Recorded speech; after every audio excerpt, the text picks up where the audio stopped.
This is Cheryl Todd of Gun Freedom Radio. And I'm the other guy, Dan Todd, reminding you that we and the show you are listening to are proud members of the Self-Defense Radio Network. Find out more and check out all of the other great shows and content at selfdefenseradio.net.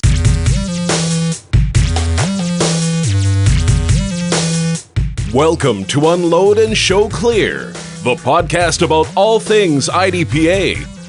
And now, here's your host, the only man to shoot the same non-threat 4 times at Nationals, Lloyd Bailey. Welcome to another episode of Unload and Show Clear. This is a podcast about the men and women who compete in IDPA, International Defensive Pistol Association. Now, I've been attending IDPA matches since 2011, and over the years, I've met some really amazing people thanks to this sport.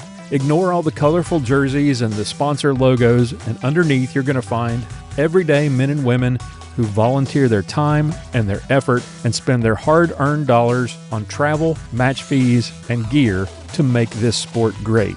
And today you're going to meet another one of these awesome people. But first, I want to thank today's sponsor. You've heard me and some of the guests on the show talk about the benefits of dry fire. It's the easiest, most inexpensive way to get better as a shooter. But it's got some drawbacks. One of those being that because you don't actually see where your shots are hitting, you're just pointing at a target, you don't know if you're repeatedly practicing bad technique. So one thing you can do is use a laser bullet. But if you use a laser bullet by itself, you can be tempted to peek at your target to watch the little red dot show up. But now you can use the iTarget Pro system. It gives you instant feedback and lets you see exactly where you're hitting. Just place your phone in this iTarget sled, point the camera at the target. The app then monitors your target or hits from the laser bullet and maps them on the screen, showing you exactly where you shot. It's really cool. Just watch your sights like you normally would. Let the app do the rest. iTarget Pro is available for Android and Apple phones. Laser bullets are available in all of the popular pistol calibers, 9mm, 45, 40 Smith & Wesson, 38 Special. iTarget Pro offers you a safe and effective dry fire training tool that will make your training fun again. Check it out at itargetpro.com. Our special guest today is Eric Fuson from Tulsa, Oklahoma. Eric, welcome to the show. Thanks for having me. Well, tell us a little about yourself. Tell us what you do for a living there in Tulsa. Well, I am a co-owner and general manager of an indoor shooting range here in Tulsa, 2A Shooting Center. Also, am a co-owner of a pawn shop we opened this year, so I'm actually running 2 businesses now and staying really busy with that. I bet. Where are you finding time to shoot? It's one of those things. We've got a couple of clubs locally here that have IDPA matches, and I try to hit everyone I can. So, you get up early on Saturday, run to the range, help them set up, shoot, help them tear down, run back to the house, get changed, go to work. Try to have people cover for you in between. I mean, it's always hectic. So, Oklahoma native, grew up around guns, I'm guessing, hunting maybe, or is that something? Absolutely. Tell us a little about that. Born and raised in eastern Oklahoma, not far from the Arkansas line, and grew up on a farm. So, yeah, having guns around the farm was always one of those things that everyone had. Hunted since I was old enough to carry a rifle of my own. Used them around the farm for predator control and this, that, and the other, and always enjoyed shooting, always did it recreationally. Never really much in the way of competition until I was older, but did grow up around guns, shoot guns the whole life. What was the first gun that you bought for yourself? First gun I think the first gun I ever bought for myself that wasn't either handed down from brothers or family or given to me as gifts from my father would have been a Ruger P94 when I found I needed to teach myself how to shoot a pistol. Ah, okay. So what was the where did the interest in competitive shooting come from? How did you get that bug?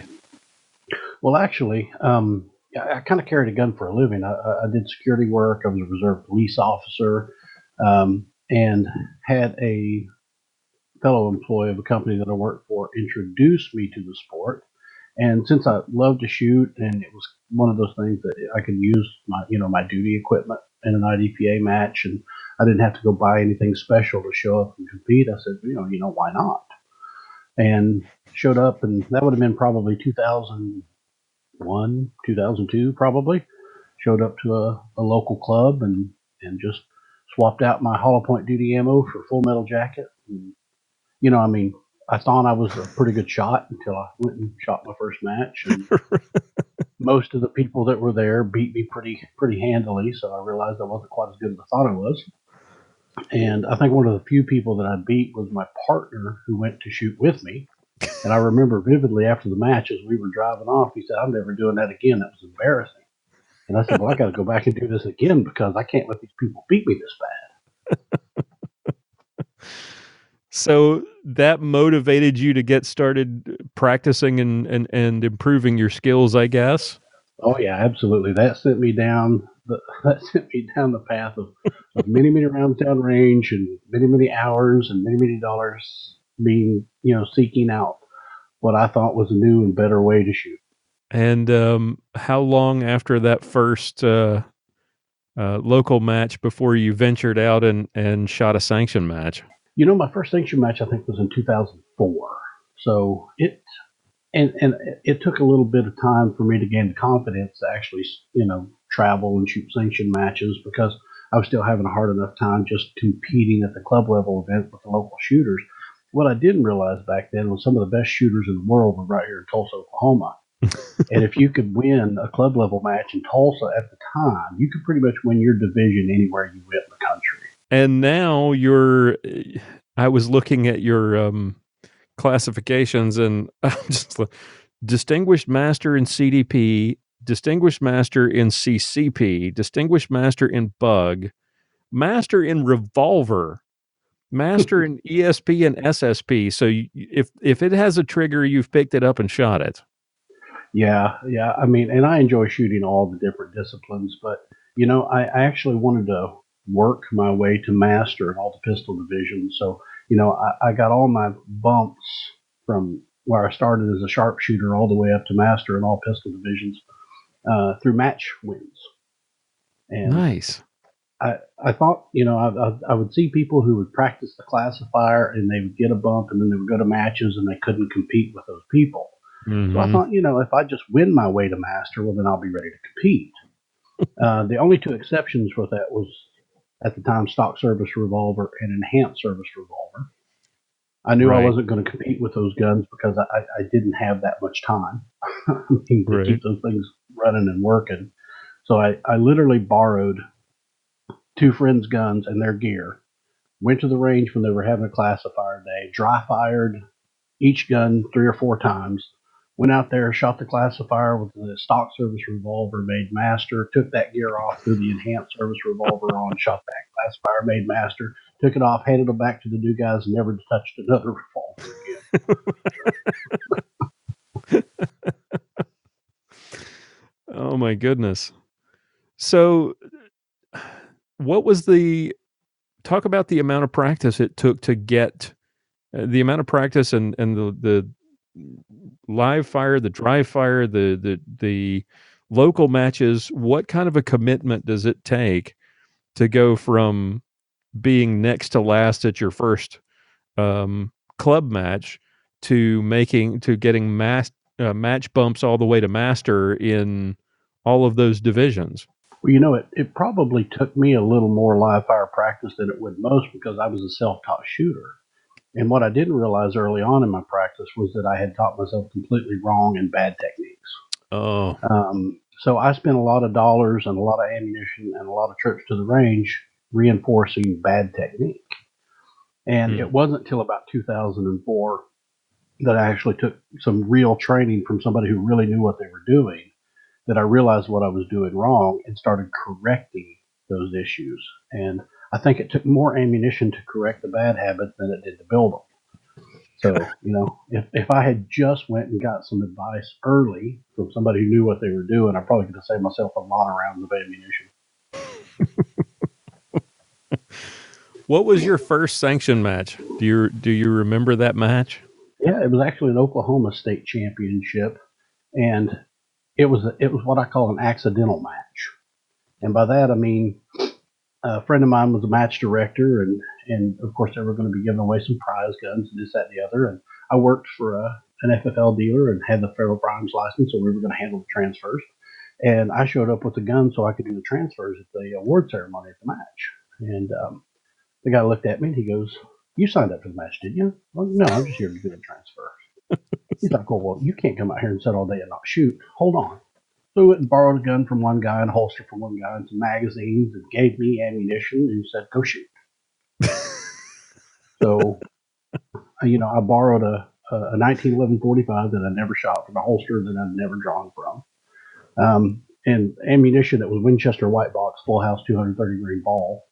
And went out there, shot my first sanctioned match as a CDP sharpshooter, and I think I came in third at that match in CDP sharpshooter. So I kind of shocked a lot of people, including myself. Yeah, that is pretty surprising. And you're a distinguished master in bug. Talk about that specific division. I haven't run into a lot of people that have dedicated enough effort with a bug gun to be that good with it. What is it about that division, for those who are not familiar?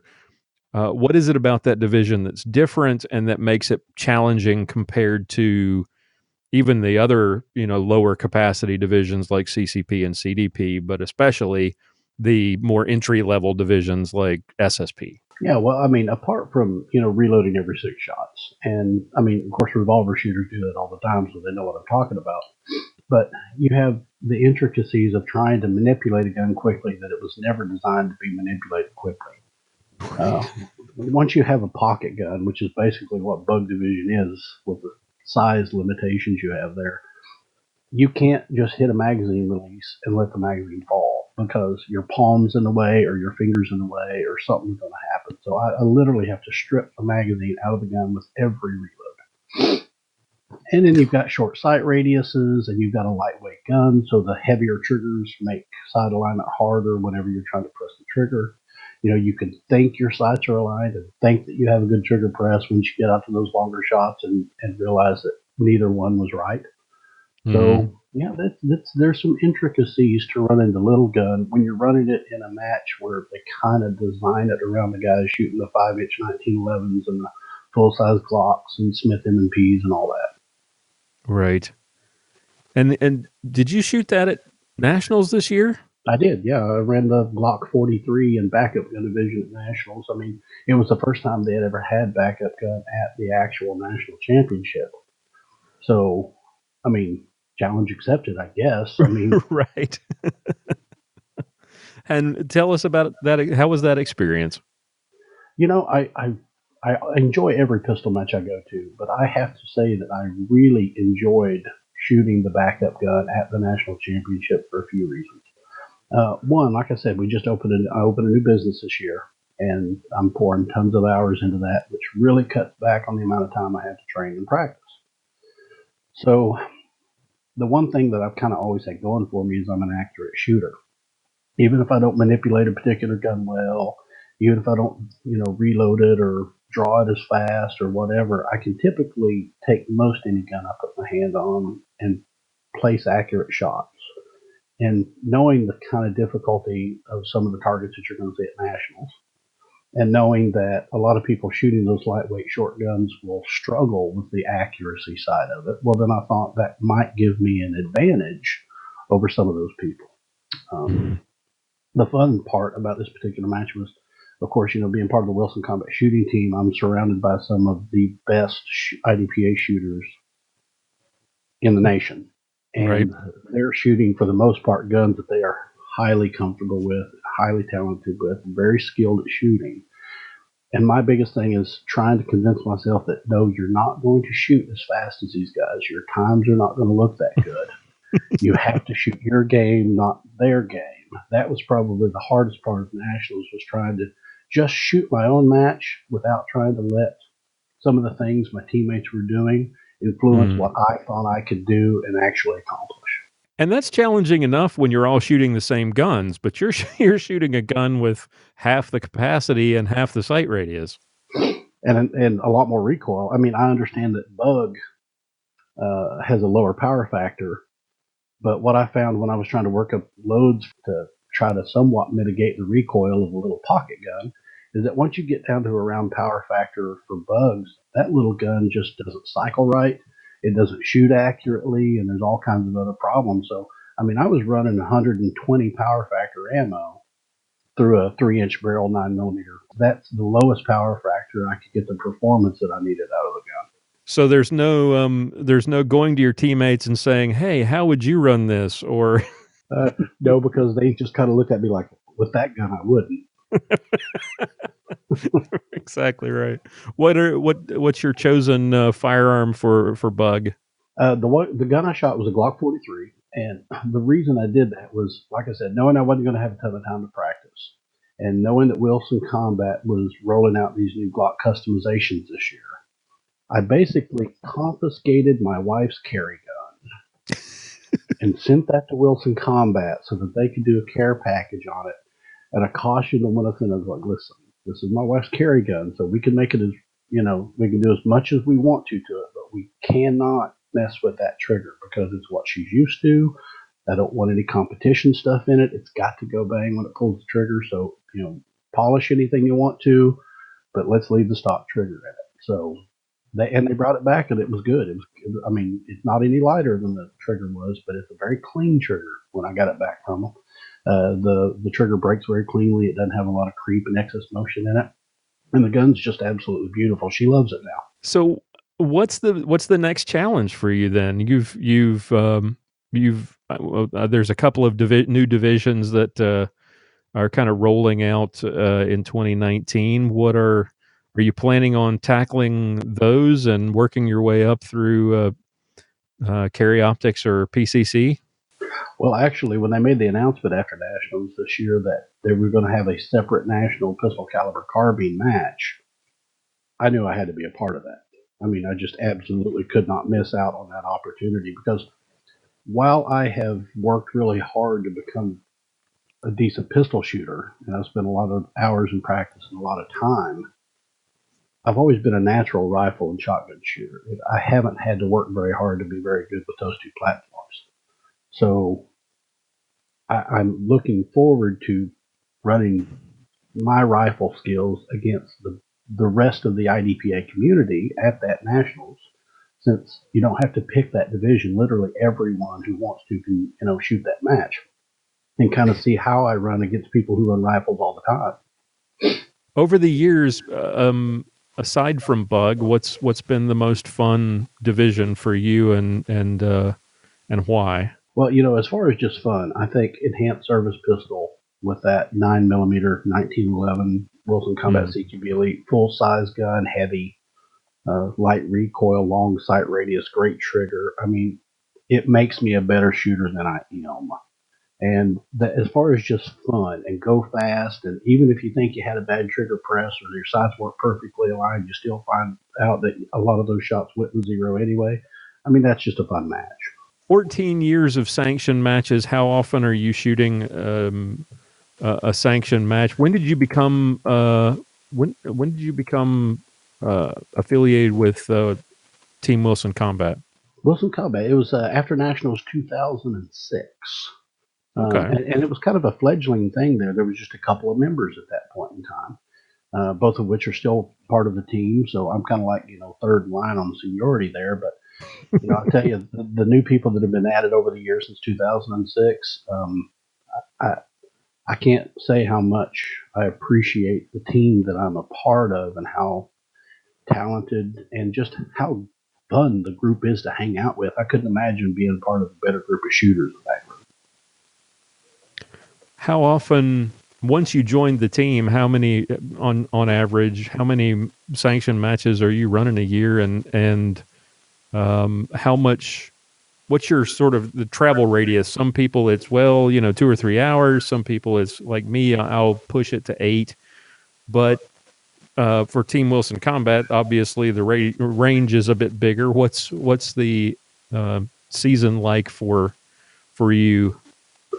Yeah, I mean, I try to make sure that I get 8 to 10 major matches of whichever discipline, USPSA and IDPA combined, that I think best support the team's efforts, and best support the divisions and stuff that we need to support with Wilson Combat. So I try to get the bulk of them that I can handle over a weekend, so it doesn't cut into the running the businesses and stuff that I do any more than it has to. So a lot of Arkansas, a lot of Texas, and some Missouri matches, try to make up the bulk of it. But I like to go up. I've been to Wisconsin and shot matches up there. It's been a lot of fun. I've been out to Washington State, out near Seattle, and shot some. Before it's all said and done, I want to shoot an IDPA match in all 50 states. That's just me. Got to shoot them all. Absolutely. It's kind of like Pokemon. So thinking back over the last 14 years of sanctioned matches, is there a particular match or a particular moment, or maybe there's a couple that were interesting or weird or fun, or they stand out in your mind as when you're looking back over the last 14 years of your career? Oh, sure. I mean, once you've been doing it for that many years and you've shot that many sanctioned matches, there's so many great memories and so many memorable matches, because you get to see all different types of match directors' ideas on what a sanctioned match should be. So, pretty early on, I drove out to Phoenix, Arizona, and shot a match out there because one of the assistant match directors was a friend, and I had a place to stay. And showing up in April, no, I actually think it was May, first part of May, to shoot the match, and it's already 110 degrees. Well, right. That was a little eye-opening experience. You drink 2 bottles of water at every stage, and you never sweat the entire time you're there. So, and just, interesting, elaborate memorization stages. There was a stage where you had to open up a box, and there was 5 items in a box, and you had a few seconds to look at it, and then the buzzer went off, and then you had to shoot this intricate 18-round stage, and at the end, after you unload and show clear, you have to write down what the 5 items in the box were. Anybody that knows me knows that doesn't work out very well. Kind of a one-track mind kind of guy. That blue Men in Black memory eraser that they press right after standby. Yeah, and I think we proved that at that match too. Yes. You just mentioned all the different places and all the seeing how different match directors design things and the ways different clubs run their matches. What kind of stages are you particular to? Do you like the sort of wide open hose 'em stages? Do you like more sort of run and gun where you've got to move a lot? Do you like more technical stages where you really have to plan them out, tight targets, or more distance? What appeals to you when you look at a match book? And the answer is yes. Am I pulling a trigger? Yes, I'm good with it. I like diversity. I like to see a match to where you might have a bunch of 7-yard kind of open, go fast. How fast can you make your down zero hits up close and personal, followed by something that's got your 35 yards or 25 yards and no shoots and hard cover and kind of threading a bullet through a needle type thing, and the next one somewhere in between. I like seeing diversity. The main thing is that as long as the stages are consistent, so everybody shoots the same stage, because we've all been to places where they have some kind of intricate swinger or some kind of other contraption that never operates the same way twice for any 2 shooters, and that's something that I think sure, do that for your club level matches. Keep that off your sanctioned match, because I don't care if they want to put 200-yard pistol shots out there in a match, as long as everybody has to shoot the same one. Right. So what is it, to wrap this up, what is it about IDPA that keeps you doing it, despite the fact that you've reached the pinnacle at each of these? Well, it drove you to reach the top of each of these divisions. What is it that kept you trying, and what is it you're passionate about the sport? What is it you love about IDPA? Well, that's kind of a multifaceted answer. I tell everybody, if I was as good at bowling as I was at shooting, I'd make a lot more money at it. It's not the motivation there. I think the first and foremost thing is the people that you find, no matter what part of the country you go to, no matter where you're at, you find people that are like-minded, that are open, that like the same things that you do, hold a lot of the same views that you do.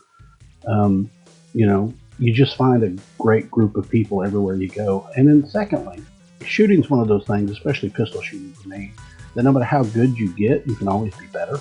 There's no such thing as reaching a pinnacle or perfection. There's always something you haven't learned. There's always a skill set that you can improve.